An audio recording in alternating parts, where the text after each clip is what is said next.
Existe un capítulo de la historia humana que ha sido violentamente borrado. Esta noche descendemos al polvo de la antigua Mesopotamia para resucitar una verdad aterradora: el testimonio del último rey que gobernó antes de que el mundo conocido fuera completamente destruido.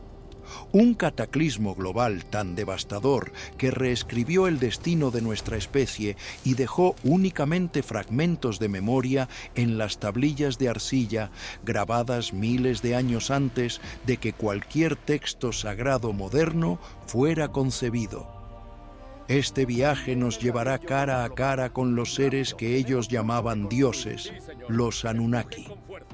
Expondremos su verdadera naturaleza, registrada en sus propios textos antiguos como gobernantes cósmicos que diseñaron nuestra especie, no por amor, sino por necesidad.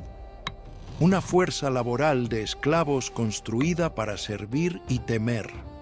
El cuerpo celeste que vincularon a este poder, Nibiru, se ha convertido en una obsesión moderna. Pero el verdadero horror no es un planeta fantasma en camino, es la prueba científica innegable de la violencia cósmica que ya ocurrió. Una cicatriz planetaria de 13.000 años de antigüedad dejada por una tormenta de cometas que quemó el cielo, hirvió los océanos y sumergió al mundo en una edad oscura, aniquilando una civilización tan avanzada que ahora la recordamos solo como leyenda. Esta no es una historia de lo que pudo haber sucedido.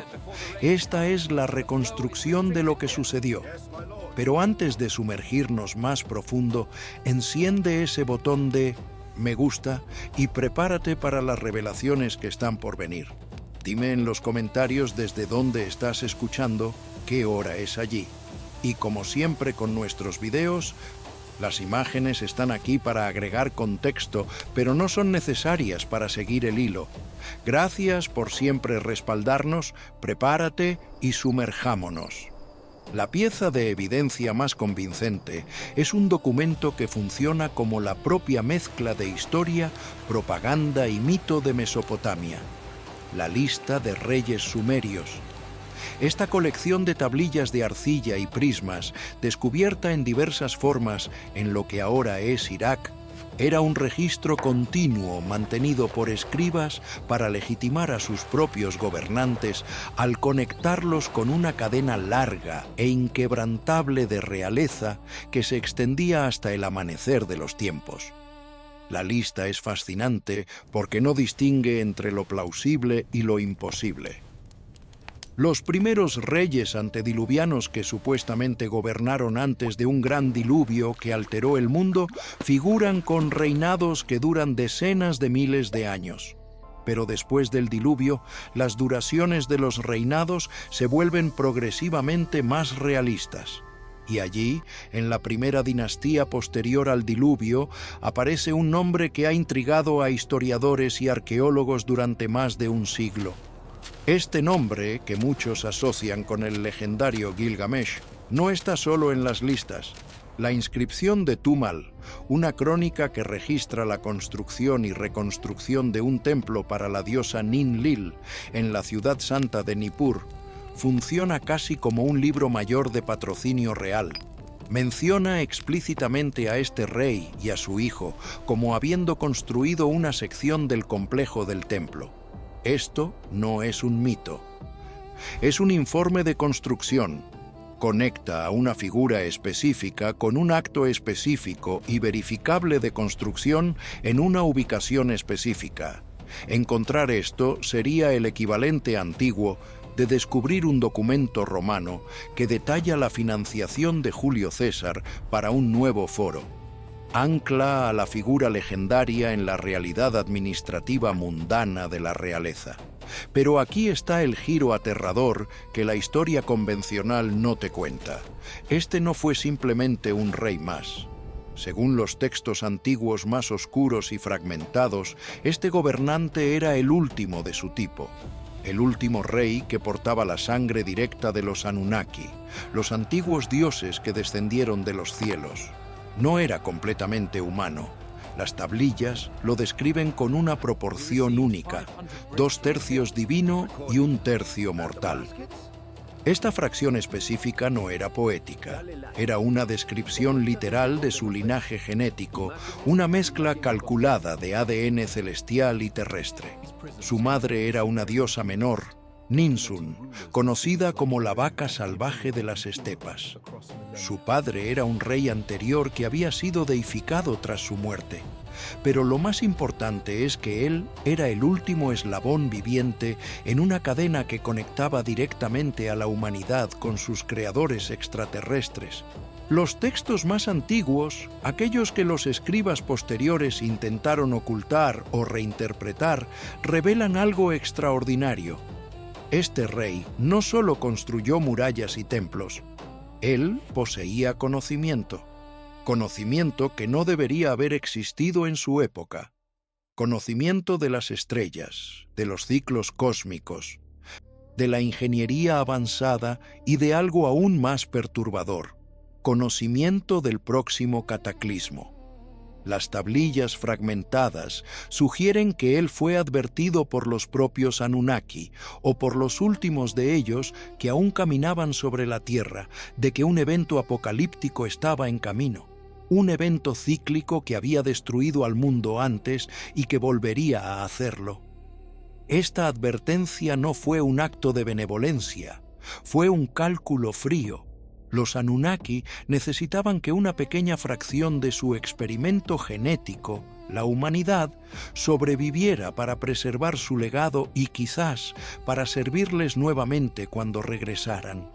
Este rey, cuyo nombre completo ha sido deliberadamente borrado de muchos registros posteriores, se embarcó entonces en la misión más ambiciosa jamás registrada en la antigüedad. No solo construiría las murallas más impresionantes jamás vistas, murallas diseñadas no solo para proteger contra ejércitos humanos, sino contra las inundaciones masivas que sabía que vendrían. También crearía repositorios de conocimiento, bóvedas selladas que contendrían las instrucciones para reconstruir la civilización después del fin del mundo. Estas bóvedas, según las leyendas fragmentadas que sobrevivieron, contenían planos de tecnologías perdidas, mapas de las estrellas, registros de linajes genéticos y, lo más importante, advertencias sobre el ciclo de destrucción que golpea a la Tierra cada cierto número de miles de años. La evidencia de su existencia no es solo literaria. La ciudad que gobernó, Uruk, no era simplemente un pueblo, era una explosión urbana, el modelo para cada ciudad que siguió.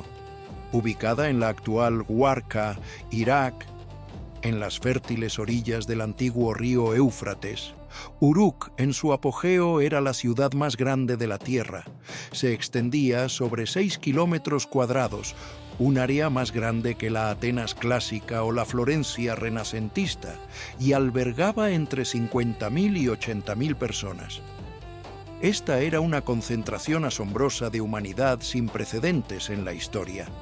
La vida dentro de sus muros era un zumbido de actividad, un crisol de innovación que cambió para siempre a nuestra especie.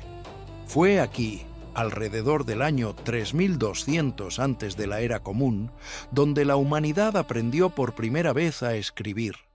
Lo que comenzó como un simple sistema pictográfico para que los contadores rastrearan grano, cerveza y ganado, las primeras hojas de cálculo del mundo, evolucionó a lo largo de los siglos en la escritura cuneiforme, un guión sofisticado capaz de registrar leyes, historia y la poesía épica que haría inmortal a su rey. Esta complejidad administrativa se evidencia aún más por un humilde artefacto de arcilla, el cuenco de borde biselado. Decenas de miles de estos cuencos estandarizados, toscamente hechos, se han encontrado por todo Uruk.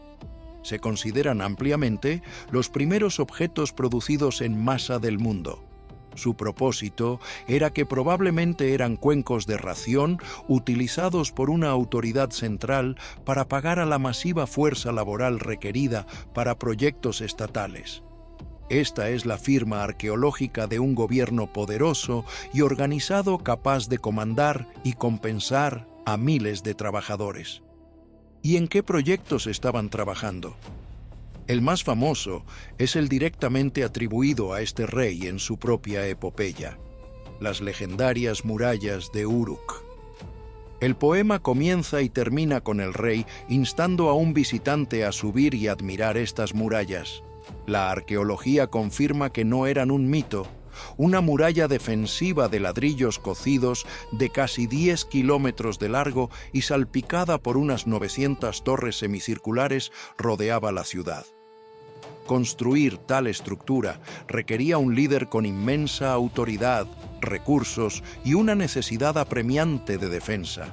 Pero, ¿contra qué exactamente se estaba defendiendo? La historia oficial dice que contra ciudades-estado rivales. Pero algunos textos fragmentados sugieren algo más. Las murallas estaban diseñadas para resistir no solo ejércitos, sino diluvios. Sus cimientos eran extraordinariamente profundos y su construcción incluía sistemas de drenaje avanzados que no tenían sentido para una simple fortificación militar. En el corazón de Uruk había 2 recintos de templos masivos. El distrito de Eana, dedicado a Inanna, la poderosa diosa del amor y la guerra, era una ciudad dentro de una ciudad con templos colosales decorados con intrincados mosaicos de conos de arcilla. Cerca se alzaba el Zigurat de Anu, una plataforma en terrazas coronada con el templo blanco, elevada por encima de la llanura para acercar al sacerdote al dios del cielo Anu. Estos no eran solo lugares de adoración. Eran los motores económicos y administrativos del Estado, completos con talleres, graneros y escuelas de escribas. Supervisar una sociedad tan compleja con su trabajo organizado, burocracia floreciente y construcción monumental requería un líder singular y dinámico. Los restos físicos de Uruk son quizás la evidencia circunstancial más potente de que un rey de esta estatura debe haber existido para orquestar todo. Algunos investigadores plantean incluso una pregunta tentadora. ¿Fue la repentina explosión de complejidad en Uruk, su planificación en cuadrícula, su comprensión avanzada de ingeniería y organización social verdaderamente una invención completamente nueva? ¿O podría ser, como proponen algunas teorías marginales, el redescubrimiento o transferencia de tecnología, una herencia olvidada de una época aún más temprana y no registrada? Esta idea especula que los reyes sumerios, incluido este último rey Anunnaki, eran herederos de un cuerpo perdido de conocimiento. Mientras que la ciencia convencional ve esto como el amanecer de la civilización, otros se preguntan si fue más bien un renacimiento. Este rey, que construyó las murallas y fue registrado en las crónicas, se encuentra en esta increíble encrucijada.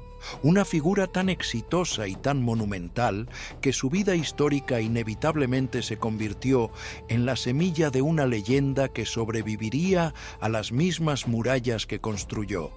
La ciudad física de Uruk, con sus murallas monumentales y templos, es el cuerpo de evidencia de un gran rey. Pero el alma de su historia se preserva en un medio mucho más frágil: arcilla horneada. Las epopeyas de este rey no son un libro en ningún sentido moderno. Son un mosaico de caracteres cuneiformes, un guión en forma de cuña presionado por escribas en tablillas de arcilla húmeda hace casi 4000 años. Estas tablillas son los discos duros del mundo antiguo, y en un extraño giro del destino son mucho más duraderas que las nuestras. Mientras que los datos de un servidor moderno pueden borrarse con un pulso magnético y un disco duro puede fallar en una década. Estos registros de arcilla sobrevivieron porque las bibliotecas que los albergaban se incendiaron. Incendios que habrían destruido pergaminos de papiro o cuero, en cambio cosieron las tablillas de arcilla en cerámica, endureciéndolas durante milenios y preservando accidentalmente la historia para que nosotros la encontráramos. Esta epopeya, la pieza más antigua conocida de literatura de forma larga en la historia humana, es por lo tanto una historia que literalmente resurgió de las cenizas. Durante miles de años el relato estuvo perdido. Su redescubrimiento a mediados del siglo XIX es un drama en sí mismo. Los arqueólogos que excavaban las ruinas de la gran biblioteca del rey asirio Asurbanipal en Nínive enviaron decenas de miles de fragmentos de tablillas rotas de vuelta al Museo Británico. Allí, un genio autodidacta de clase trabajadora llamado George Smith, que había comenzado como grabador de billetes, comenzó pacientemente a unir las piezas. En 1872 hizo un descubrimiento que asombraría al mundo. Mientras traducía una tablilla en particular, se dio cuenta de que estaba leyendo una historia de un gran diluvio, un diluvio enviado divinamente. Un hombre que construye un barco para salvar a su familia y animales y un pájaro enviado para encontrar tierra seca.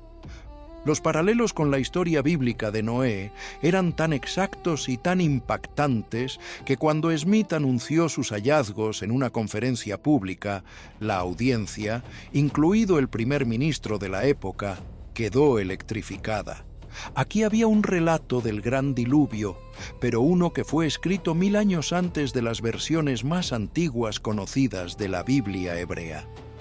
Fue una revelación que envió ondas de choque a través de los cimientos de la religión y la historia occidental. La versión que Smith descubrió, conocida como la versión babilónica estándar, data de alrededor del 1200 antes de la Era Común y fue compilada por un escriba erudito llamado Sinleki Unnini. Pero él era más un editor que un autor. Extrajo de una colección de poemas sumerios mucho más antiguos y separados sobre este rey que ya circulaban 1000 años antes. Durante más de un milenio, la historia evolucionó, profundizándose de una serie de hazañas heroicas a una meditación profunda y coherente sobre la vida, la pérdida y la condición humana. En el centro de todo está este rey, una figura de poder aterrador y contradictorio. La epopeya lo describe no como mitad dios, mitad hombre, sino con la proporción muy específica y desconcertante de ser 2/3 divino y 1/3 mortal. Esta fracción única es clave para toda su psicología. Poseía fuerza sobrehumana, belleza y sabiduría de su madre divina, la diosa Ninsun. Pero esa parte de 1/3 humano heredada de su padre, el rey anterior deificado Lugalbanda, es un ancla de mortalidad que no puede escapar. Es la fuente de toda su ira y su dolor. En la apertura de la epopeya, este rey no es un héroe, sino un tirano. Ebrio de su poder divino, gobierna Uruk con mano de hierro. El texto nos dice que no deja hijo a su padre ni doncella a su amante. Su energía es tan inmensa y desenfrenada que agota a su pueblo con trabajo forzado y abusos arrogantes de poder. Los ciudadanos de Uruk claman al cielo por alivio. En respuesta, los dioses crean un rival, un ser que iguale la fuerza de este rey y actúe como contrapeso a su ego. La diosa Aruru toma un pellizco de arcilla, la misma sustancia utilizada para crear a la humanidad, y forma a un hombre salvaje llamado Enkidu. Él es el opuesto perfecto del rey. Nacido no en la ciudad sino en el desierto, cubierto de pelo, viviendo entre los animales. Enkidu representa el mundo natural e indómito. Su viaje hacia la civilización, iniciado por un encuentro con una sacerdotisa del templo llamada Shamhat, es una poderosa alegoría para la domesticación de la naturaleza humana misma. Cuando el rey oye hablar de este hombre salvaje, ve un desafío. Su primer encuentro es un combate de lucha cataclísmico en las calles de Uruk, que sacude los propios postes de las puertas de la ciudad. Pero cuando ninguno puede obtener una victoria decisiva, se detienen exhaustos y se abrazan. En Enkidu, el rey ha encontrado a su igual, su alma gemela, su otra mitad. La amistad que florece entre ellos es una de las más conmovedoras de toda la literatura. Enkidu canaliza la energía destructiva del rey en aventuras heroicas. Juntos viajan al bosque de cedros para enfrentarse al monstruoso guardián Humbaba. Y más tarde derrotan al toro del cielo, una bestia celeste enviada por la diosa despechada Ishtar, pero su arrogancia tiene un precio. Los dioses decretan que uno de ellos debe pagar por sus transgresiones. Es Enkidu quien es sentenciado. Este es el punto de inflexión central de toda la epopeya. Enkidu no cae en un estallido de gloria en la batalla. En cambio, sufre una enfermedad lenta y debilitante, un final profundamente humano e indigno que le quita todo su poder. El rey se ve obligado a ver a su poderoso amigo, su igual, su otro yo, decaer y desvanecerse. La experiencia lo destroza. No solo está lamentando la pérdida de su amigo, se enfrenta por primera vez con el horror crudo e innegable de su propio tercio de mortalidad. En el destino de Enkidu ve el suyo. Un terror paralizante se apodera de él. Cuando muera, ¿no seré yo como Enkidu?, gime. Este miedo lo lanza en su segundo gran viaje. Una búsqueda desesperada y obsesiva, no por fama o gloria, sino por una forma de derrotar a la muerte misma. Decide encontrar al único hombre conocido por haberla escapado, una figura llamada Utnapishtim, el único sobreviviente del gran diluvio a quien se le concedió vida eterna por los dioses. Pero aquí está el secreto que los textos no revelan completamente. La búsqueda del rey no era solo por inmortalidad personal, era algo mucho más grande. Él buscaba respuestas. Necesitaba saber si el diluvio que había destruido al mundo anterior volvería a ocurrir. Necesitaba confirmar las advertencias que había recibido. Y sobre todo, necesitaba saber si había una forma de detenerlo o al menos de preservar el conocimiento de la civilización para los sobrevivientes. Su viaje a los confines de la Tierra no era simplemente una huida de la muerte. Era una misión de reconocimiento, un intento de comprender el ciclo cósmico de destrucción que los Anunnaki conocían, pero que rara vez compartían con sus creaciones humanas.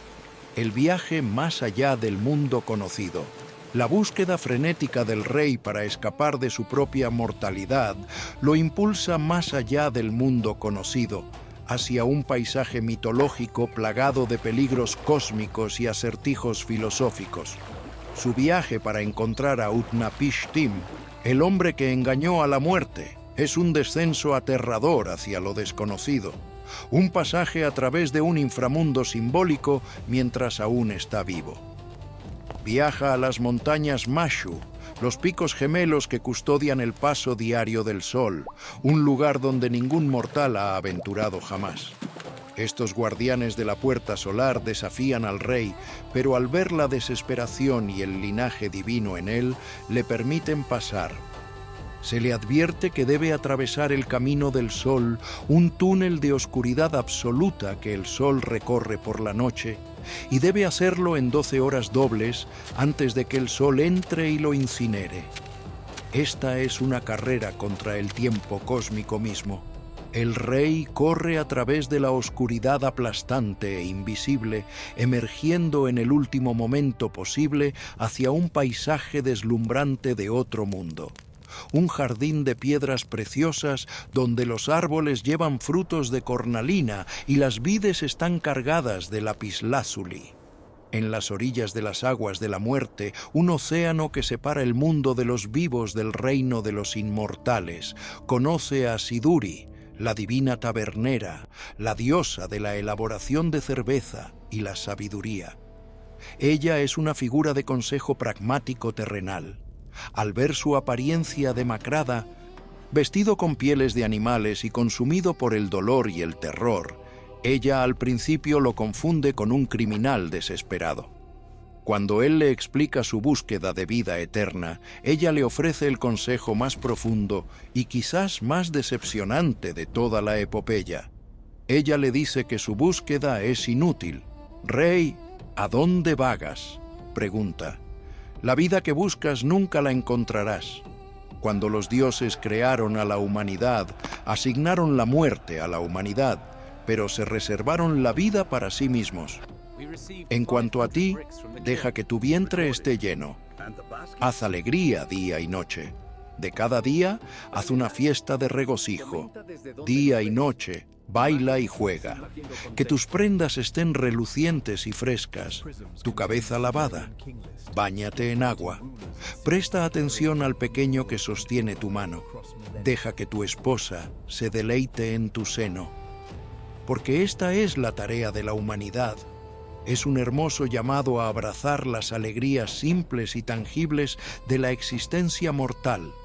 Pero el rey, consumido por su miedo, no puede oírlo. Este pasaje ha sido interpretado durante mucho tiempo como una reflexión sobre la aceptación de la mortalidad. Pero hay otra lectura más oscura. ¿Y si el consejo de Siduri no era sabiduría, sino propaganda? ¿Y si era parte de un sistema de control diseñado por los Anunnaki para mantener a la humanidad dócil y enfocada en placeres mundanos en lugar de buscar el conocimiento prohibido de los ciclos cósmicos y la verdadera naturaleza de su creación? El rey rechaza este consejo porque él sabe algo que la mayoría de los humanos no saben. Él sabe que hay más, que la muerte no tiene por qué ser inevitable, que los Anunnaki mismos han otorgado inmortalidad a al menos un humano, y si a uno, ¿por qué no a otros? Su búsqueda no es egoísta, es revolucionaria, es un rechazo al destino que los dioses han decretado para la humanidad. Para cruzar las aguas de la muerte, requiere la ayuda de Urshanabi, el barquero de Utnapishtim.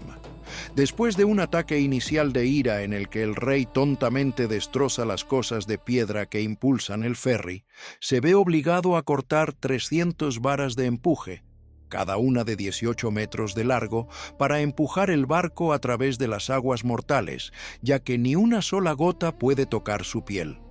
Finalmente, después de este arduo viaje, llega a una orilla distante y contempla a un hombre sentado junto a una choza, Utnapishtim, el lejano. El rey, esperando un guerrero semejante a un dios, se sorprende al ver a un hombre de apariencia ordinaria. Derrama su historia de dolor y miedo, exigiendo saber el secreto de la vida eterna.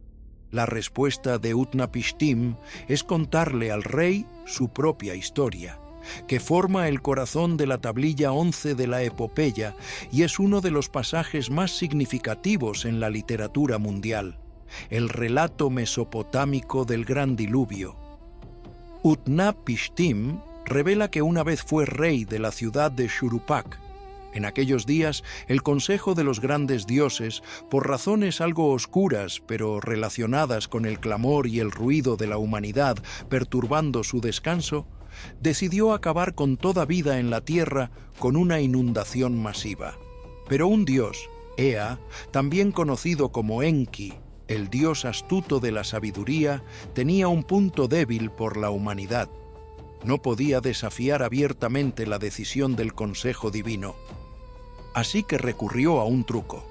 Voló a la choza de juncos de Utnapishtim y susurró la advertencia no directamente a Utnapishtim, sino a las paredes de la choza misma.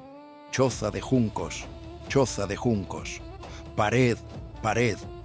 Escucha, choza de juncos, y presta atención, pared, ordenó, instruyendo a Utnapishtim a derribar su casa y construir un barco de dimensiones enormes específicas. Debía abandonar posesiones y buscar vida, llevando a bordo la semilla de todas las cosas vivientes. El barco, un arca en forma de cubo perfecto, llamada la preservadora de la vida, era un recipiente gigantesco sellado con betún y brea. Utnapishtim lo cargó con su familia, sus artesanos, todo su oro y plata, y las bestias del campo. El momento en que comenzó el diluvio fue uno de terror cósmico. La tormenta comandada por el dios de la guerra Ninurta y el dios de las tormentas Adad fue tan violenta que incluso los dioses mismos estaban aterrorizados. El texto los describe acobardados como perros en el punto más alto del cielo, observando el mundo que habían creado ser aniquilado. Durante 6 días y 7 noches, el diluvio aplanó el mundo. Cuando la tormenta finalmente cesó, Utnapishtim miró hacia afuera y vio que toda la humanidad se había convertido en arcilla. El paisaje era tan plano como un techo. Su barco había venido a descansar en el pico del monte Nimush. Para probar si las aguas habían retrocedido, envió una paloma que regresó. Envió una golondrina que también regresó. Finalmente, envió un cuervo que encontró comida, no dio vueltas y no regresó. El diluvio había terminado. Utnapishtim desembarcó e hizo un sacrificio a los dioses que, hambrientos de ofrendas, se reunieron como moscas alrededor del humo de olor dulce. El dios principal, Enlil, quien había instigado el diluvio, estaba furioso de que alguien hubiera sobrevivido. Pero el sabio dios Ea lo reprendió, argumentando por un enfoque más medido para el control de población. Hambrunas, animales salvajes, plagas en lugar de aniquilación indiscriminada.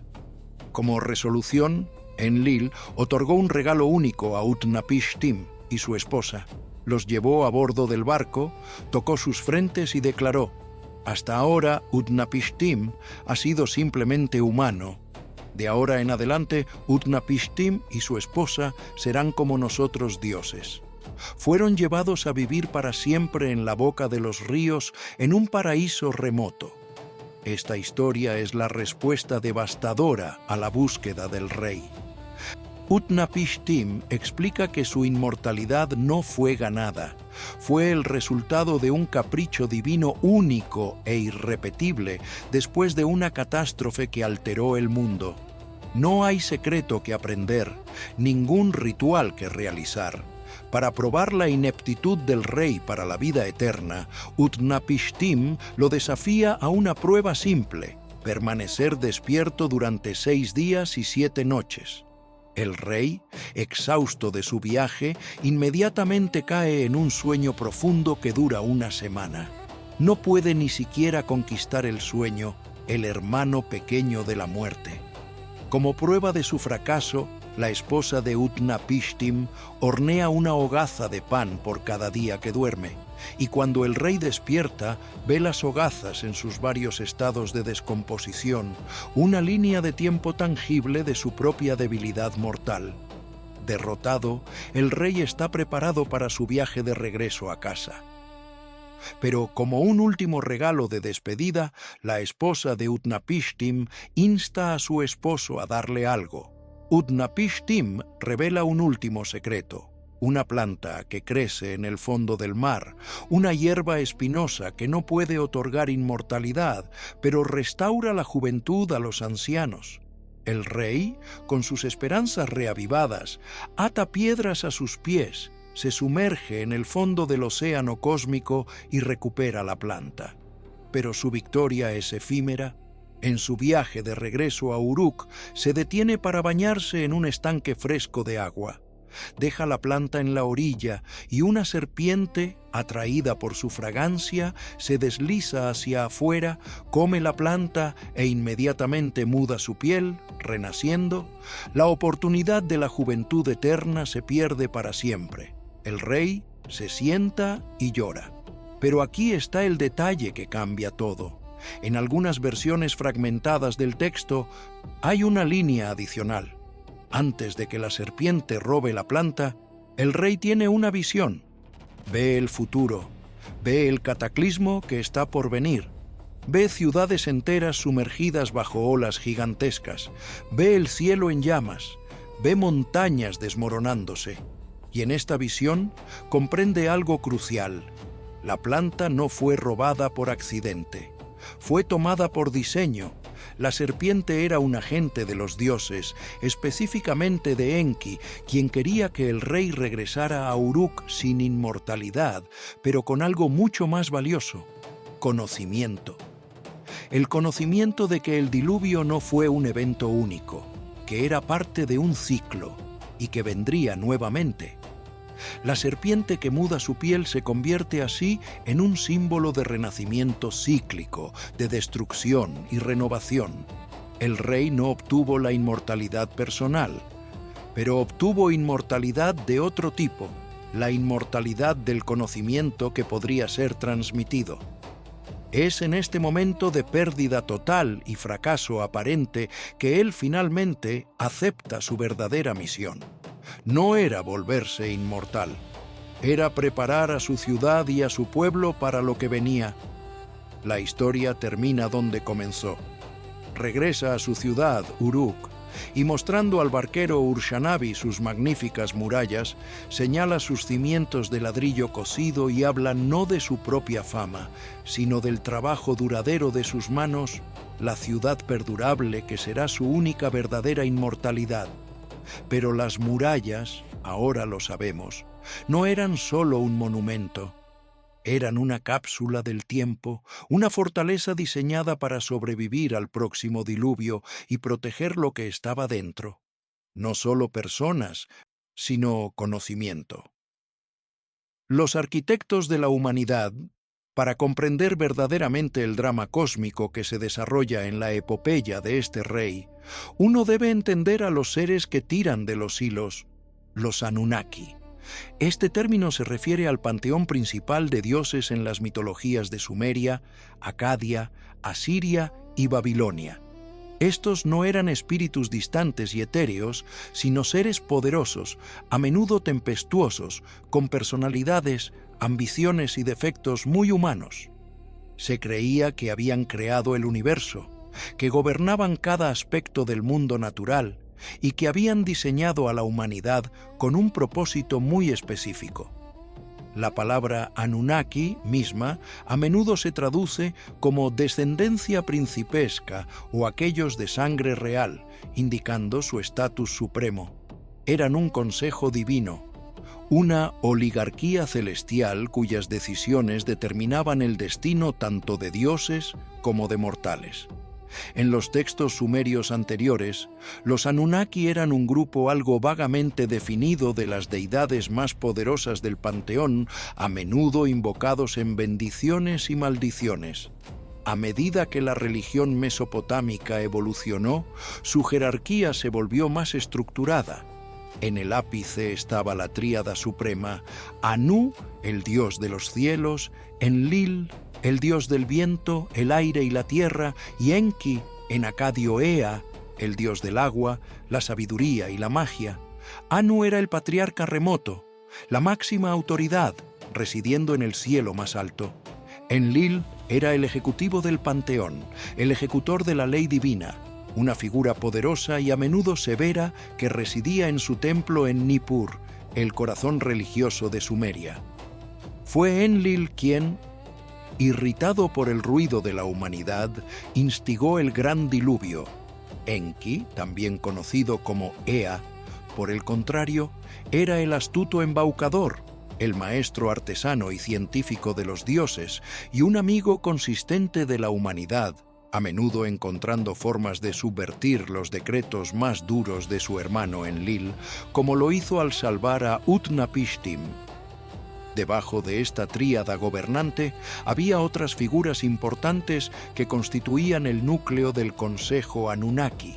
Estos incluían al dios de la luna Nanna o Sin en acadio, al dios del sol Utu-Shamash, a la formidable diosa del amor y la guerra Inanna Ishtar y a la diosa del inframundo Ereshkigal.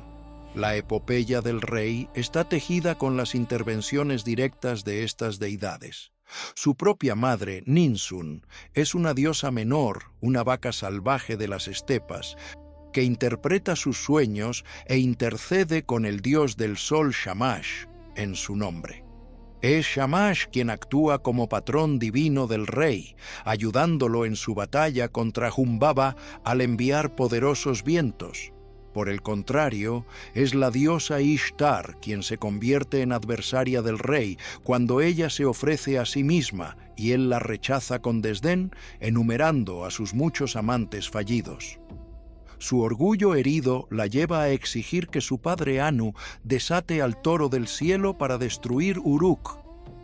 La muerte de esta bestia celeste por parte del rey y Enkidu es lo que finalmente lleva al Consejo Divino presidido por Anu y Enlil a decretar que Enkidu debe pagar con su vida.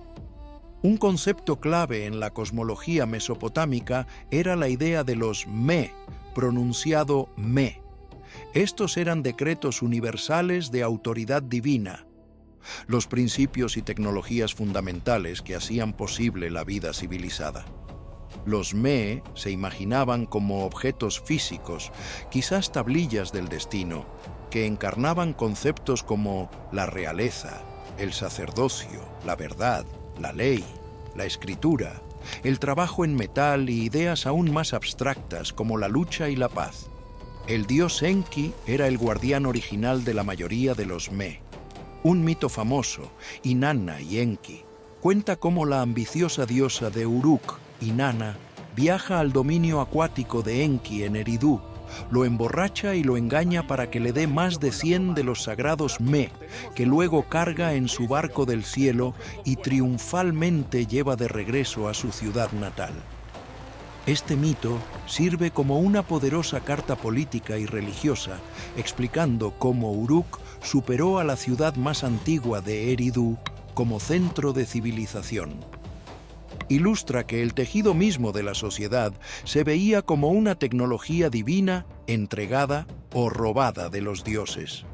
El papel de los Anunnaki no era solo gobernar el cosmos, sino también recibir sustento de la humanidad. En la cosmovisión mesopotámica, los humanos no fueron creados a imagen de Dios por un propósito noble. Fueron creados como una raza esclava. El Atrahasis, otra gran epopeya mesopotámica que también contiene una historia del diluvio, proporciona un mito de creación detallado. Describe un tiempo cuando solo existían los dioses. Los dioses jóvenes, los Igigi, se vieron obligados a hacer todo el trabajo duro, cavando ríos, construyendo montañas para los dioses Anunnaki mayores. Después de miles de años, los Igigi se rebelaron, quemando sus herramientas y rodeando el templo de Enlil. Para resolver esta disputa laboral divina, el sabio dios Enki propuso una solución: crear un ser menor para hacer el trabajo en su lugar.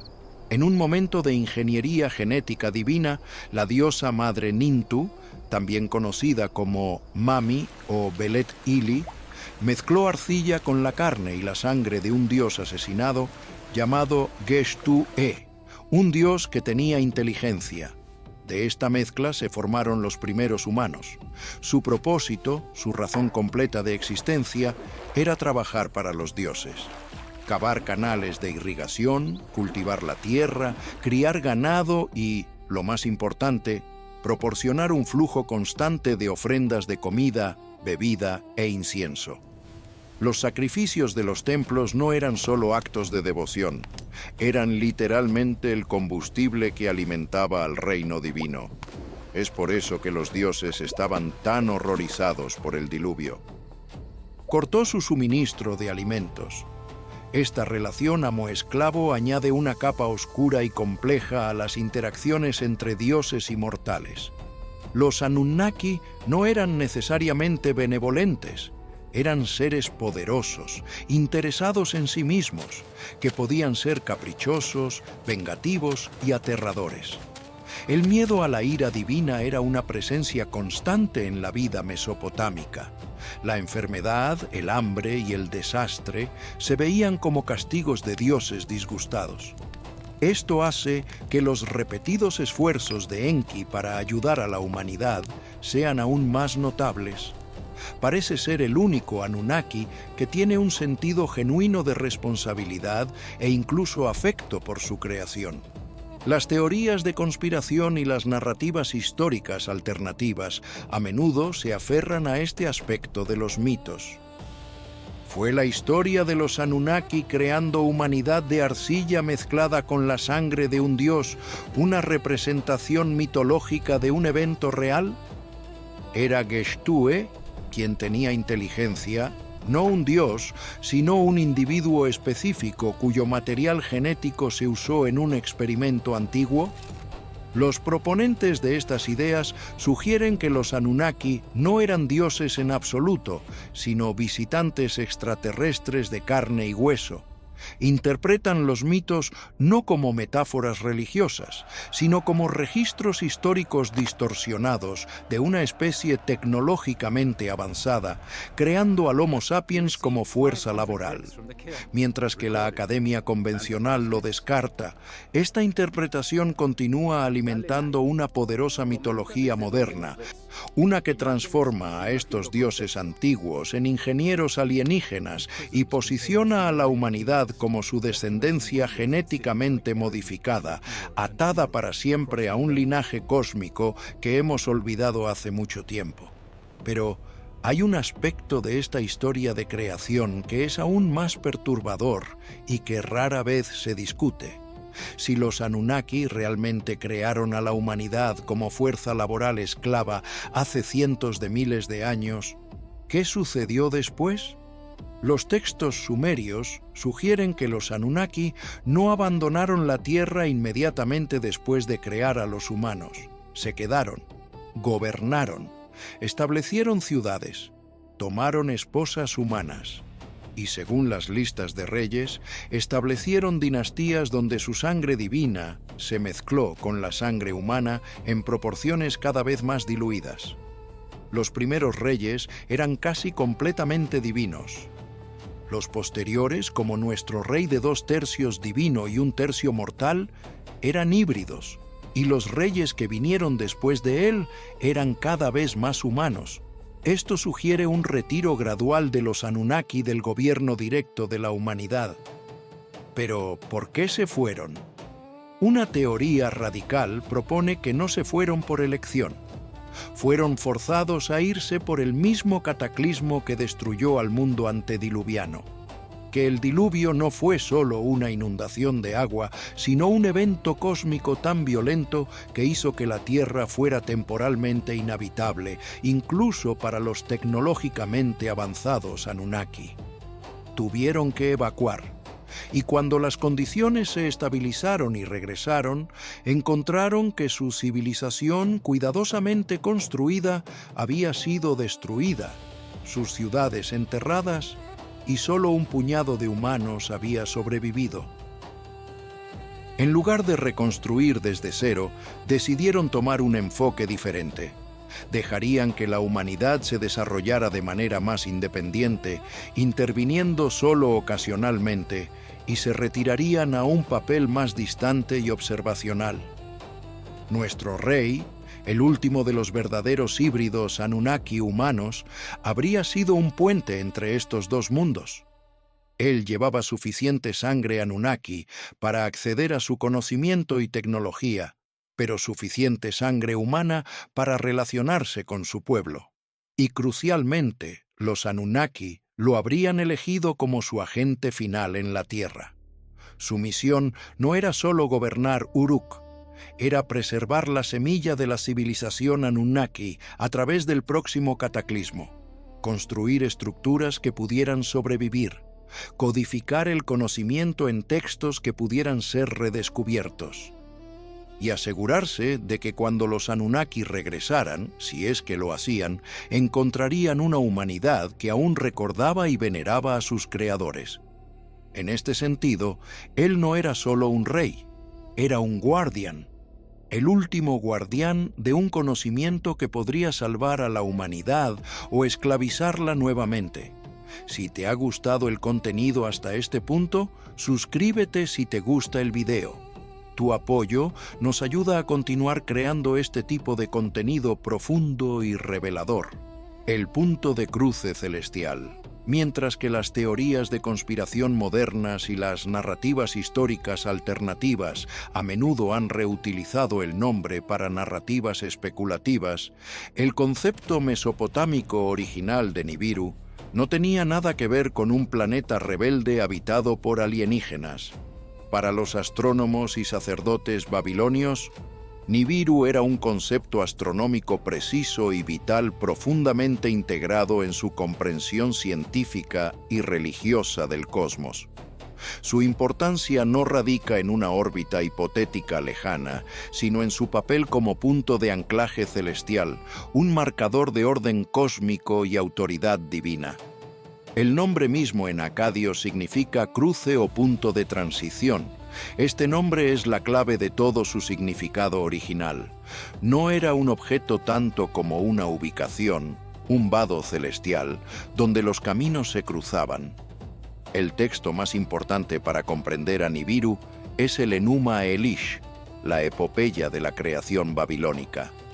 Esta epopeya, recitada anualmente durante el Festival de Año Nuevo en Babilonia, cuenta la historia de cómo el dios Marduk se elevó para convertirse en el rey de todos los dioses. La historia comienza con una batalla cósmica entre los dioses jóvenes liderados por Marduk y la diosa del mar primordial Tiamat, una figura caótica parecida a un dragón. Después de una lucha titánica, Marduk mata a Tiamat, divide su cuerpo en dos como un marisco y usa las mitades para crear los cielos y la tierra. Como recompensa por su victoria y como símbolo de su nueva autoridad suprema, los otros dioses le otorgan numerosos títulos y poderes. Uno de sus actos primarios como nuevo soberano cósmico es establecer orden en los cielos. Establece las constelaciones, organiza el calendario y establece un punto muy específico en el cielo que nombra Nibiru. El Enuma Elish afirma explícitamente: estableció la estación de Nibiru para determinar sus bandas celestiales para que ninguno pudiera transgredir o ser negligente. Estableció por las estaciones de Enlil y Ea. En este contexto, Nibiru es la estrella polar celestial, el punto fijo alrededor del cual todo lo demás gira. Es el ferry, el lugar de cruce de los cielos, el pivote del cosmos. Su función es mantener a los otros cuerpos celestiales en sus cursos apropiados para asegurar que se mantenga el orden cósmico establecido por Marduk. En un pasaje diferente de la misma epopeya, Nibiru se identifica directamente con Marduk mismo como uno de sus 50 nombres honoríficos. Nibiru, que sostenga las encrucijadas del cielo y la tierra. Esta identidad dual es crucial. Nibiru es tanto un lugar, la estación celestial suprema, como la personificación del dios que lo controla.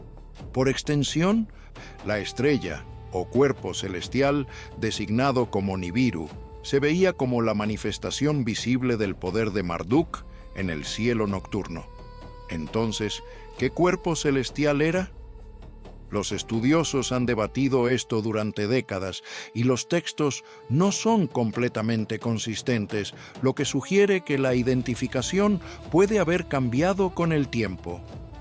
Durante un período, Nibiru probablemente fue identificado con el planeta Júpiter. Esto tiene mucho sentido. Júpiter es el planeta más grande y majestuoso de nuestro sistema solar, una contraparte celestial adecuada para Marduk, el rey de los dioses. Como el planeta rey, su camino constante y predecible a través de las constelaciones habría sido un símbolo de orden y estabilidad. Otras teorías sugieren que podría haber sido Mercurio, que está estrechamente asociado con Marduk en otros contextos, o incluso una estrella particularmente brillante como Sirio o Canopus. Una interpretación astronómica más compleja y convincente vincula a Nibiru no a un solo planeta, sino a un punto específico de observación relacionado con los solsticios. Los textos astronómicos babilónicos, conocidos como astrolabios y la serie Mulapin, describen a Nibiru como la estrella que se encuentra en el cenit, el punto directamente sobre la cabeza en el momento del solsticio de verano, o el punto en la eclíptica, el camino del sol a través del cielo, que está más alto en el cielo en ese momento. Esto lo convirtió en un marcador crucial para su calendario. Los movimientos del Sol, la Luna y los planetas eran el reloj maestro de su civilización. Esta medición del tiempo celestial determinaba las estaciones para plantar y cosechar, las fechas para los principales festivales religiosos y la lectura de presagios divinos. Nibiru, como el punto de cruce que ayudó a definir el solsticio de verano, era una piedra angular de todo este sistema. Para los babilonios, era una herramienta práctica de inmensa importancia astronómica y religiosa, el eje celestial que conectaba sus vidas terrenales con el orden divino de los cielos. Era el supervisor de las estrellas. Es fascinante comparar este concepto mesopotámico con ideas similares en otras culturas. Los griegos, por ejemplo, tenían la historia de Faetón, cuyo nombre significa el brillante. Era hijo del dios del sol Helios. Para probar su paternidad divina, Faetón exigió conducir el carro del sol a través del cielo durante un día. Incapaz de controlar los caballos de fuego, se desvió del curso, quemando la tierra, creando los desiertos de África y congelando otras partes antes de que Zeus se viera obligado a derribarlo con un rayo para prevenir una catástrofe total. Si bien la historia es un mito sobre la arrogancia, refleja una comprensión profunda de la importancia crítica del camino preciso del Sol, la eclíptica. Cualquier desviación significativa de ese camino sería catastrófica. El concepto de Nibiru como punto de cruce celestial cumplía la misma función estabilizadora para los babilonios. Era la garantía de que el orden cósmico establecido por Marduk se mantendría. Los sacerdotes astrónomos babilonios dedicaron siglos a observar, registrar y predecir los movimientos de los cuerpos celestes. Sus registros, inscritos en tablillas de arcilla conocidas como los diarios astronómicos, son asombrosamente precisos. Registraron eclipses lunares y solares, posiciones planetarias, fenómenos meteorológicos y eventos políticos importantes durante más de 700 años. Estos textos revelan una civilización que comprendía profundamente los ciclos celestiales. Su matemática era sofisticada. Utilizaban un sistema sexagesimal de base 60 que heredamos en nuestra medición del tiempo. 60 segundos en un minuto, 60 minutos en una hora, 360 grados en un círculo. Podían predecir eclipses lunares con precisión notable utilizando un ciclo llamado el Saros, un período de aproximadamente 18 años y 11 días. Desarrollaron modelos matemáticos para rastrear los movimientos complejos de los planetas, incluido el movimiento retrógrado, cuando parecen retroceder contra el fondo de las estrellas. Este nivel de conocimiento astronómico no surgió de la nada. Era el producto de generaciones de observación cuidadosa y refinamiento teórico. Y sin embargo, la ciencia convencional nos dice que los mesopotámicos no dejaron registros que demuestren conocimiento de planetas más allá de Saturno. No tenían telescopios. Mercurio, Venus, Marte, Júpiter y Saturno eran visibles a simple vista y bien conocidos. Urano, Neptuno y Plutón no fueron descubiertos oficialmente hasta la era moderna, utilizando instrumentos ópticos avanzados. Entonces, ¿por qué los textos sugieren un conocimiento tan profundo del cosmos? ¿Por qué las referencias oscuras a ciclos que van más allá de lo observable? Aquí es donde las líneas entre la astronomía antigua y la teoría de la conspiración moderna comienzan a desdibujarse de manera fascinante y controvertida.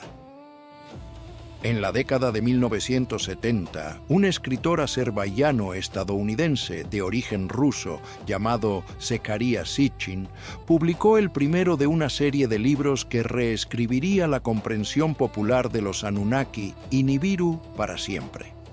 Su libro más famoso, El 12º planeta, publicado en 1976, presentó una tesis audaz y radical.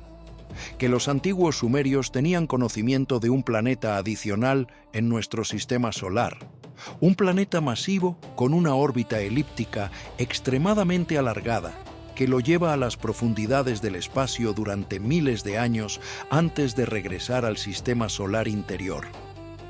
Sitchin llamó a este planeta Nibiru, tomando prestado el término antiguo pero redefiniéndolo completamente. Según Sitchin, este planeta era el hogar de los Anunnaki, que no eran dioses en absoluto, sino una raza extraterrestre avanzada de seres de carne y hueso. Propuso que hace aproximadamente 450.000 años, estos alienígenas viajaron desde Nibiru a la Tierra en busca de oro. Su planeta, argumentó, estaba perdiendo su atmósfera y necesitaban oro para dispersarlo en su atmósfera superior, como una especie de escudo protector. Inicialmente, los propios Anunnaki minaban el oro, trabajando en minas en el sureste de África. Pero después de miles de años de trabajo arduo, los trabajadores Anunnaki, los Igigi, se rebelaron. Para resolver esta crisis laboral, los científicos Anunnaki, liderados por el dios Enki, crearon una raza híbrida mezclando su propio ADN con el del homínido nativo más avanzado de la Tierra. Esta raza híbrida era el Homo sapiens. Los humanos fueron diseñados genéticamente para ser trabajadores inteligentes, pero obedientes. Sitchin señaló pasajes específicos de textos antiguos como el Atrahasis y el Enuma Elish como evidencia de esta historia de creación genética. El hecho de que la humanidad fuera hecha de arcilla mezclada con la sangre de un dios era, según él, una descripción alegórica pero precisa de la ingeniería genética. Esta narrativa era, y sigue siendo, inmensamente atractiva. Ofrecía una explicación aparentemente racional para los misterios de la historia humana. ¿Por qué civilizaciones antiguas como Sumeria, Egipto y Mesoamérica surgieron tan repentinamente con conocimientos avanzados de agricultura, matemáticas, astronomía y arquitectura monumental? Según Sitchin, porque fueron enseñadas por los Anunnaki. ¿Por qué todas las culturas antiguas tienen mitos de dioses que descendieron de los cielos? Porque esos eventos realmente sucedieron. No eran dioses, sino astronautas alienígenas, cuya tecnología avanzada era indistinguible de la magia para los humanos primitivos. ¿Por qué el relato sumerio del diluvio precede a la versión bíblica? Porque los sumerios estaban más cerca de la fuente original. Sitchin argumentó que el gran diluvio fue causado por un evento predecible. El paso de Nibiru a través del sistema solar interior desencadenó tensiones gravitacionales masivas que causaron que las capas de hielo polar se deslizaran hacia el océano, creando tsunamis globales. Sitchin afirmó ser capaz de leer y traducir textos cuneiformes sumerios y acadios. Presentó sus libros como investigación académica, citando tablillas específicas y sellos cilíndricos como evidencia. Uno de los ejemplos más famosos que citó fue el sello cilíndrico BA-243, alojado en el Museo Estatal de Berlín. Este sello, que data de alrededor del tercer milenio antes de la Era Común, representa a dos figuras. Una de ellas, posiblemente sentada en un trono, y sobre ellas hay un símbolo de lo que parece ser un sol o estrella, rodeado de 11 objetos más pequeños.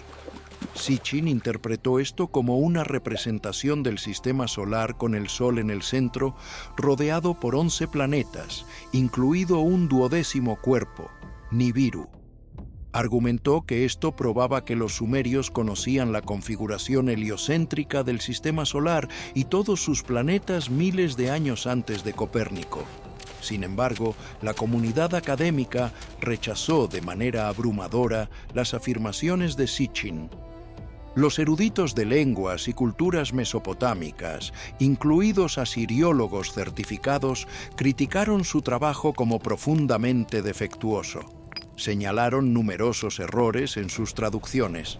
Términos que Sitchin traducía de una manera para apoyar su teoría tenían significados establecidos completamente diferentes en el contexto acadio o sumerio.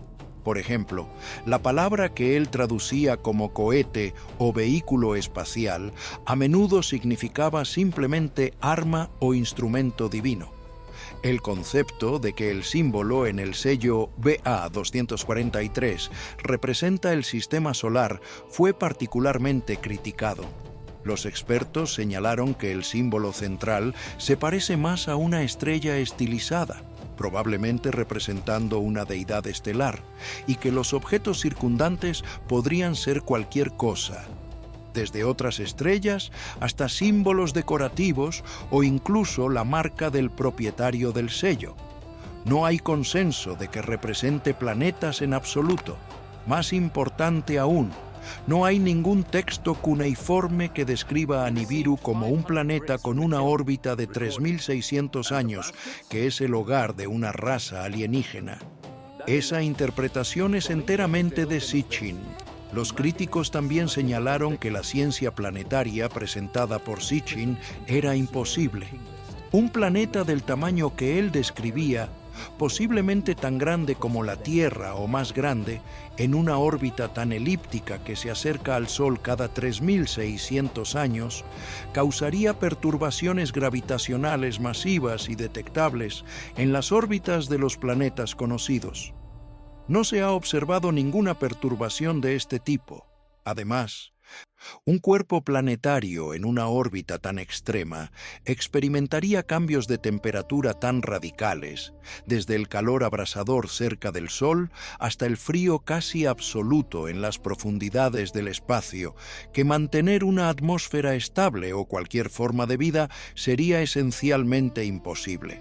Los científicos del JPL, de la NASA y otras instituciones han declarado repetidamente que no hay evidencia de tal planeta. A pesar de estas críticas demoledoras, las ideas de Sitchin no desaparecieron, de hecho, crecieron. Sus libros vendieron millones de copias en todo el mundo, inspiraron un género completo de teorías de antiguos astronautas, alimentaron innumerables documentales, programas de televisión y sitios web de conspiración. ¿Por qué sus ideas resonaron tan profundamente? Parte de la respuesta es que Sitchin era un narrador brillante.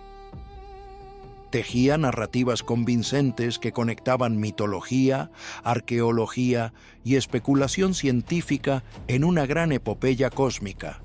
Sus libros no se leen como textos académicos secos, se leen como thrillers de aventuras. Además, tocaban un deseo humano profundo de significado y conexión cósmica. La idea de que no estamos solos en el universo, de que nuestros orígenes son más grandes y más misteriosos de lo que nos han dicho, es inmensamente seductora. Y en una era de creciente escepticismo hacia las instituciones, la narrativa de que la academia convencional está ocultando o ignorando evidencia vital solo hizo que sus teorías fueran más atractivas para ciertos públicos. Pero hay otra razón más oscura por la que las ideas de Sitchin perduraron.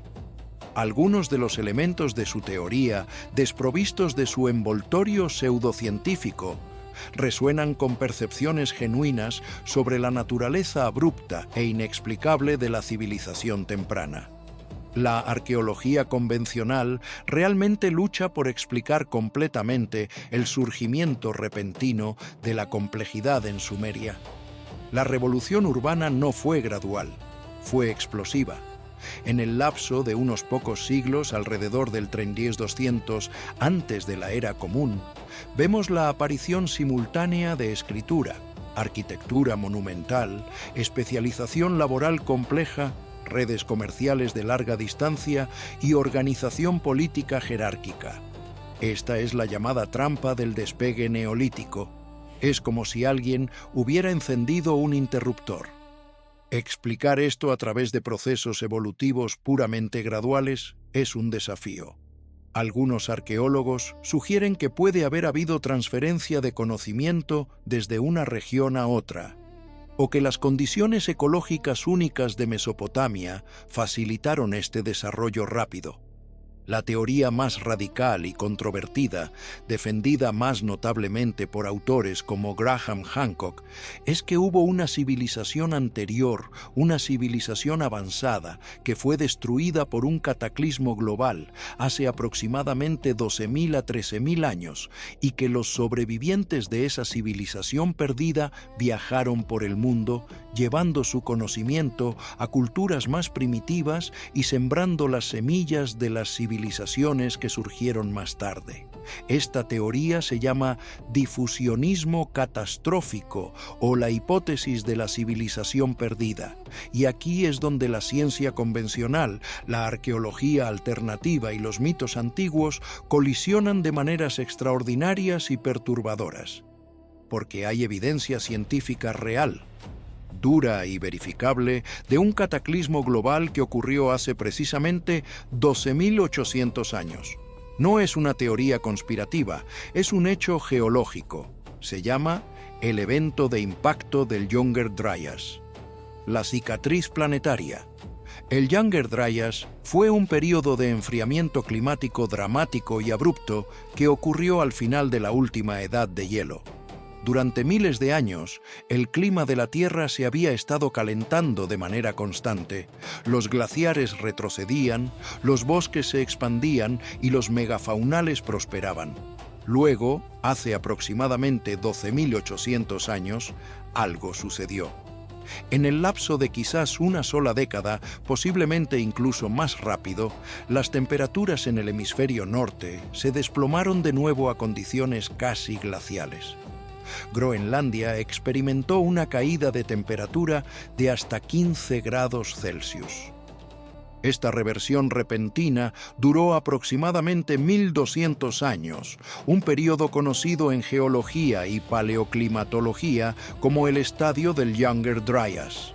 Recibe su nombre de una flor alpina resistente al frío llamada Dryas octopetala, que floreció durante este periodo, cuyo polen se encuentra en núcleos de sedimentos que datan de esta época.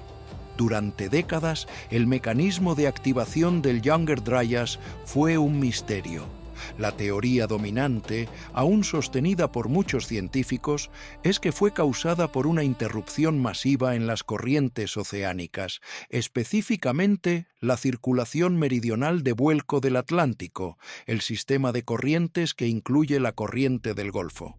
A medida que los glaciares norteamericanos se derretían, grandes volúmenes de agua dulce fría se vertieron en el Océano Atlántico Norte. Esta afluencia de agua dulce podría haber interrumpido la circulación termohalina, el motor de agua salada densa que impulsa las corrientes oceánicas. Sin el calor transportado por estas corrientes, las regiones del Atlántico Norte se congelaron. Es una teoría elegante y está respaldada por evidencia geoquímica de cambios en la salinidad del océano, pero no explicaba todo. No explicaba por qué el evento fue tan repentino, por qué había evidencia de incendios masivos generalizados a escala continental, o por qué tantas especies de megafauna se extinguieron casi simultáneamente. En 2007, un equipo de científicos liderado por Richard Firestone, Allen West y Simon Warwick Smith propuso una explicación alternativa radical. Publicaron evidencia de que el Younger Dryas fue desencadenado no por procesos climáticos graduales, sino por el impacto de múltiples fragmentos de un cometa o asteroide en la atmósfera de la Tierra y su superficie. Llamaron a esto la hipótesis del impacto del Younger Dryas. Propusieron que hace aproximadamente 12.800 años, la Tierra pasó a través de una corriente de escombros cometarios. Múltiples impactos y explosiones aéreas ocurrieron en América del Norte, Europa y posiblemente otras regiones. Las explosiones de aire, similares al evento de Tunguska en Siberia en 1908, pero a una escala mucho mayor, habrían liberado energía equivalente a millones de megatones de TNT, Habrían encendido incendios forestales masivos que quemaron millones de kilómetros cuadrados. El humo, el hollín y el polvo lanzados a la atmósfera habrían bloqueado la luz solar, desencadenando un invierno de impacto. Esto, combinado con la posible interrupción de las corrientes oceánicas causada por el derretimiento masivo de hielo debido a los incendios y el calor, habría causado el enfriamiento abrupto. La evidencia que presentaron fue convincente y controvertida.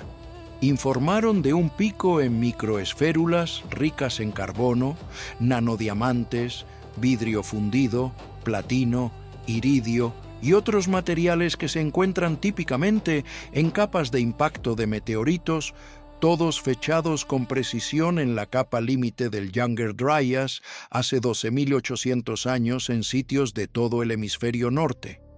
Estos marcadores son característicos de impactos cósmicos de alta energía. Los nanodiamantes, por ejemplo, se forman solo bajo condiciones de presión y temperatura extremas, que ocurren durante explosiones de impacto. El platino y el iridio son raros en la corteza terrestre, pero abundantes en asteroides y cometas. Un pico en su concentración en una capa sedimentaria específica es una firma de impacto. La misma firma se encontró en la capa límite KT, que marca la extinción de los dinosaurios hace 66 millones de años. Además, encontraron evidencia generalizada de incendios masivos. Una capa negra rica en carbono, conocida como la estera negra del Younger Dryas, se ha identificado en cientos de sitios en América del Norte. Está compuesta de material vegetal carbonizado, hollín y microesférulas de carbono. Las muestras de núcleos de hielo de Groenlandia que datan de este periodo muestran picos masivos en amoníaco, nitrato y carbono, consistentes con incendios forestales biomasa a escala continental. Los modelos informáticos sugieren que los incendios podrían haber quemado hasta 10 millones de kilómetros cuadrados, aproximadamente el tamaño de Canadá. La cantidad de humo y aerosoles inyectados en la atmósfera habría sido suficiente para enfriar el planeta drásticamente durante años, posiblemente décadas. Quizás lo más significativo fue la evidencia de extinciones masivas. El final del Pleistoceno fue testigo de la desaparición de la megafauna de América del Norte. Mamuts lanudos, mastodontes, perezosos terrestres gigantes, tigres dientes de sable, lobos terribles, castores del tamaño de osos, camellos, caballos y docenas de otras especies se extinguieron en un período geológicamente instantáneo. La cultura Clovis, la primera cultura humana generalizada de América del Norte, conocida por sus puntas de lanza distintivas, también desapareció abruptamente en este momento. Durante décadas se asumió que los humanos cazaron a la megafauna hasta la extinción. Pero la sincronización es sospechosa. ¿Por qué todas estas especies, que habían sobrevivido a múltiples ciclos glaciales interglaciales durante millones de años, repentinamente se extinguieron simultáneamente? La hipótesis del impacto ofrecía una explicación. Un evento de extinción catastrófico desencadenado por múltiples impactos cometarios. Sin embargo, la comunidad científica se dividió profundamente. Muchos investigadores desafiaron los hallazgos. Argumentaron que los marcadores de impacto reportados podrían explicarse por otros procesos. Los nanodiamantes, por ejemplo, también pueden formarse en incendios forestales. Los picos de platino e iridio eran pequeños y no siempre reproducibles.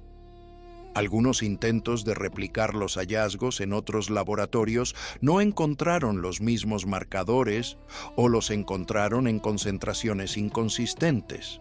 Los críticos acusaron a los defensores de la hipótesis de confirmación de sesgo, de buscar solo evidencia que respaldara su teoría mientras ignoraban evidencia contradictoria. El debate se volvió acalorado, incluso amargo. se convirtió en uno de los más controversiales en las ciencias de la Tierra modernas. Pero en los últimos años, la balanza ha comenzado a inclinarse. Nuevos estudios han confirmado muchos de los hallazgos originales. En 2013, un equipo de investigadores informó del descubrimiento de un pico masivo de platino en núcleos de hielo de Groenlandia que datan precisamente del inicio del Younger Dryas hace 12.890 años. El platino es extremadamente raro en la corteza terrestre, pero abundante en asteroides. Este pico es difícil de explicar excepto por un aporte extraterrestre masivo. En 2018, otro estudio publicado en Scientific Reports encontró evidencia de un impacto masivo cerca del hielo Hiawatha en el noroeste de Groenlandia. Un cráter de aproximadamente 31 kilómetros de ancho, enterrado bajo más de 1 kilómetro de hielo, fue identificado usando radar de penetración de hielo. Aunque la datación precisa del cráter sigue siendo objeto de debate, algunos investigadores argumentan que podría haber sido creado durante el Younger Dryas. Si el cataclismo del Younger Dryas fue realmente causado por impactos cometarios, las implicaciones son asombrosas. Significa que la Tierra experimentó un evento de extinción a escala global dentro de la memoria de la especie humana. Nuestros ancestros directos, humanos anatómicamente modernos que eran cognitivamente indistinguibles de nosotros, vivieron este apocalipsis. Presenciaron el cielo en llamas, sintieron el suelo temblar, vieron montañas desmoronarse y océanos hervir. Sobrevivieron en un mundo transformado, un invierno nuclear que duró generaciones. Y si había civilizaciones avanzadas en ese momento, si había grupos humanos que habían desarrollado agricultura, arquitectura, astronomía, conocimiento que aún estamos redescubriendo, esas civilizaciones habrían sido borradas. Sus ciudades enterradas bajo kilómetros de hielo glacial, inundadas por el aumento del nivel del mar, o simplemente borradas por la violencia del evento mismo. Esta es la civilización perdida que los mitos recuerdan, no como historia, sino como advertencia. Cada cultura antigua tiene un relato del diluvio.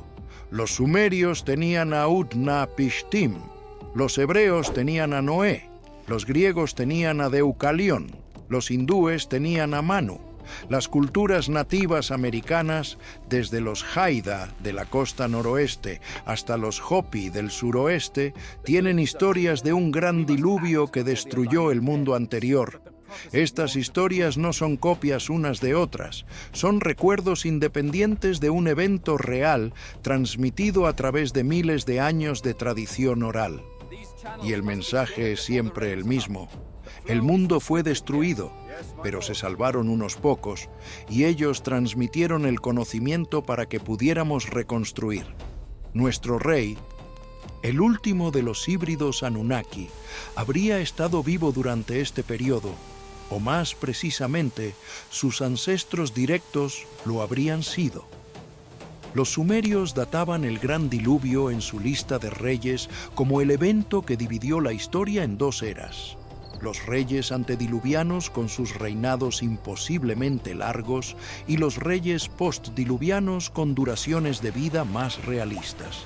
Si colocamos ese diluvio no como un evento mitológico vago, sino como el cataclismo real del Younger Dryas hace 12.800 años, y si aceptamos que la lista de reyes, aunque simbólica, preservaba un registro genuino de linajes dinásticos, entonces el rey que construyó Uruk alrededor del 2700 antes de la Era Común era descendiente directo de los sobrevivientes de ese cataclismo. Separado de ese evento por 10.000 años, pero conectado a él a través de líneas de sangre, a través de conocimiento transmitido, a través de tecnologías preservadas. Las murallas que construyó no eran solo fortificaciones, eran memoriales.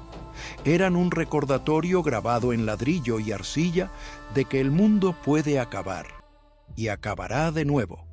Los templos que erigió no eran solo lugares de adoración, Eran repositorios de conocimiento astronómico, registros de los ciclos celestiales que predicen cuándo la Tierra pasará nuevamente a través de la corriente de escombros cometarios. Y su búsqueda de inmortalidad no era vanidad. Era un intento desesperado de preservarse a sí mismo, al último portador del conocimiento Anunnaki, lo suficiente como para guiar a la humanidad a través del próximo ciclo de destrucción. Esto explica por qué su epopeya fue considerada tan sagrada, por qué fue copiada y recopiada durante más de 2000 años. ¿Por qué escribas en Nínive, Babilonia, Hattusa y docenas de otras ciudades antiguas preservaron cuidadosamente sus palabras? No era solo una gran historia, era un manual de supervivencia, una advertencia codificada en mito. Y si podemos descifrar esa advertencia, si podemos separar el simbolismo de la ciencia, podríamos descubrir que nuestros antepasados sabían algo que hemos olvidado: que el cielo no es seguro, que los cometas regresan y que cuando lo hagan, solo aquellos que han preservado el conocimiento, que han construido las estructuras, que han preparado las bóvedas, sobrevivirán para reconstruir.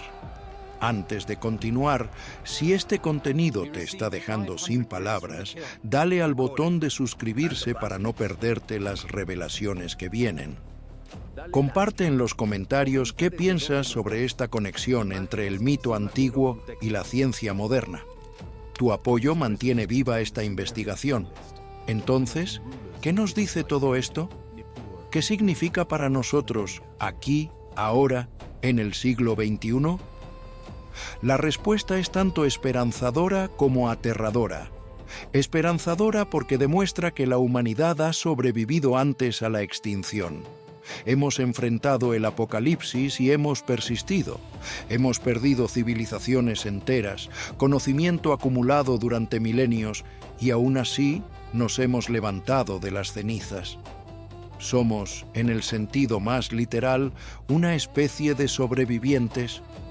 Cada uno de nosotros desciende de aquellos que fueron lo suficientemente inteligentes, lo suficientemente fuertes, lo suficientemente afortunados para pasar a través del fuego.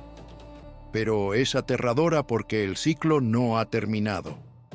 La Tierra sigue pasando a través de corrientes de escombros cometarios. Los astrónomos han identificado la corriente de Táuridas, un flujo de meteoritos asociado con el cometa Encke, como una amenaza potencial. Cada año, a finales de octubre y principios de noviembre, la Tierra cruza esta corriente. La mayoría de los años solo vemos una lluvia de meteoros inofensiva, pero la corriente no es uniforme. Contiene grupos densos de material más grande, y cada cierto número de milenios, la Tierra pasa a través de uno de esos grupos densos. Cuando eso sucede, no obtenemos luces bonitas en el cielo. Obtenemos impactos, obtenemos explosiones. Obtenemos otro Younger Dryas. Los científicos que estudian este fenómeno advierten que no podemos predecir con certeza cuándo volverá a suceder. Podría ser en 1000 años, podría ser el próximo año. Nuestros sistemas de detección de objetos cercanos a la Tierra han mejorado dramáticamente en las últimas décadas, pero aún tienen limitaciones. Los cometas, a diferencia de los asteroides, a menudo vienen del sistema solar exterior y pueden aparecer con muy poca advertencia. Un cometa que se dirige hacia la Tierra desde la nube de Oort podría no ser detectado hasta que esté a solo unos meses de distancia. Y si ese cometa se fragmenta en la atmósfera superior, como lo hizo el evento de Tunguska, podría no haber ninguna advertencia en absoluto hasta que las explosiones comiencen. Esta es la razón por la cual el conocimiento preservado por civilizaciones antiguas es tan crucial. No porque fueran visitadas por alienígenas, sino porque eran sobrevivientes. Habían vivido el cataclismo o descendían directamente de aquellos que lo habían vivido, y dedicaron sus vidas a asegurarse de que las generaciones futuras no olvidaran. Los templos que construyeron, las tablillas que inscribieron, las epopeyas que compusieron, todas eran cápsulas del tiempo. Todas contenían el mismo mensaje: el cielo puede caer, el mundo puede terminar, pero si preservas el conocimiento, si construyes con propósito, si te preparas, puedes sobrevivir. El último rey Anunnaki, ese híbrido de 2/3 divino y 1/3 mortal, era el guardián de ese conocimiento. No era un dios, era un hombre. Pero era un hombre que llevaba en su sangre la memoria genética de aquellos que habían venido antes. Los textos lo llaman el que vio las profundidades, el que conocía todos los países del mundo. No era solo un título poético, era una descripción literal. Él había heredado mapas, registros astronómicos, técnicas de construcción que no tenían sentido en su contexto histórico porque no eran de su tiempo. Eran de una época anterior, una época antes del diluvio. Y cuando su búsqueda de inmortalidad personal fracasó, cuando la serpiente le robó la planta de la juventud eterna, finalmente comprendió su verdadero propósito. No se trataba de vivir para siempre, se trataba de asegurarse de que el conocimiento viviera para siempre. Regresó a Uruk y completó su obra. Selló las bóvedas, terminó las murallas, inscribió las tablillas y dejó un legado que sobreviviría no solo su propia muerte, sino la muerte de su civilización, la muerte de su idioma, incluso la muerte de su escritura. Porque 4000 años después, en el siglo XIX, cuando George Smith leyó esas tablillas en el Museo Británico, el mensaje finalmente llegó a nosotros. El ciclo es real, el diluvio fue real y volverá. La pregunta ahora no es si el cataclismo volverá a ocurrir. La pregunta es: ¿hemos aprendido? ¿Estamos preservando nuestro conocimiento de una manera que sobrevivirá? Nuestras bibliotecas digitales son vulnerabilidades, no fortalezas. Un pulso electromagnético, una tormenta solar, un corte de energía prolongado y todo desaparece. Las tablillas de arcilla de Sumeria sobrevivieron porque fueron hechas de tierra y fuego. Nuestros servidores sobrevivirán solo mientras haya electricidad. Estamos construyendo una civilización de cristal sobre un planeta de fuego. Y no estamos prestando atención a las advertencias que nuestros ancestros nos dejaron grabadas en piedra. Pero hay esperanza. Hay proyectos como el Archivo de la Memoria del Mundo de la UNESCO, como el Arca del Ártico Global de Semillas en Svalbard, como los discos de cuarzo que pueden almacenar información durante millones de años. Hay científicos que están tomando en serio la amenaza de impactos cometarios y están desarrollando sistemas de defensa planetaria. Hay arqueólogos que están redescubriendo sitios como Göbekli Tepe y reescribiendo la historia de la civilización humana. Y hay personas como tú que están aquí, escuchando, aprendiendo, recordando, porque al final, la memoria es la única arma que tenemos contra el olvido. Y el olvido es lo que mata a las civilizaciones. El último rey Anunnaki sabía esto. Por eso su historia fue preservada. Por eso fue copiada 1000 veces. Por eso la encontramos en las ruinas de ciudades que han estado muertas durante milenios. No era solo entretenimiento, era una advertencia, era un manual, era un testamento. Y si podemos escuchar su mensaje a través del ruido de 13.000 años de historia, si podemos ver más allá de los mitos y llegar a la ciencia, si podemos conectar los puntos entre las tablillas de arcilla antiguas y los núcleos de hielo modernos, entonces quizás, solo quizás, estaremos listos cuando los cielos ardan de nuevo. Porque no se trata de si volverá a suceder, se trata de cuándo. Y se trata de si seremos lo suficientemente sabios para sobrevivir. La historia del último rey Anunnaki no es solo historia antigua, es nuestro futuro. Es una profecía escrita en arcilla y sangre, en cometas y hielo, en genes y memoria. Y la única pregunta que queda es: ¿Serás tú uno de los que recuerda? ¿Serás tú uno de los que preserva? ¿Serás tú uno de los que sobrevive? Si este video te ha abierto los ojos a una verdad que ha estado oculta durante milenios, si has sentido el peso de este conocimiento, entonces suscríbete. Comparte este video con aquellos que necesitan saber. Deja un comentario con tus pensamientos, tus preguntas, tus propias investigaciones.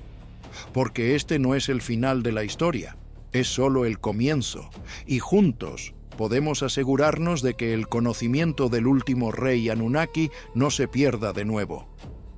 Suscríbete si te gustó el video, activa la campanita para no perderte las próximas revelaciones, porque la verdad siempre encuentra la manera de salir a la luz, y nosotros estamos aquí para iluminarla. Gracias por acompañarnos en este viaje a través del tiempo, a través del mito, a través de la ciencia. Hasta la próxima revelación. Que las estrellas te guíen y que el conocimiento te proteja.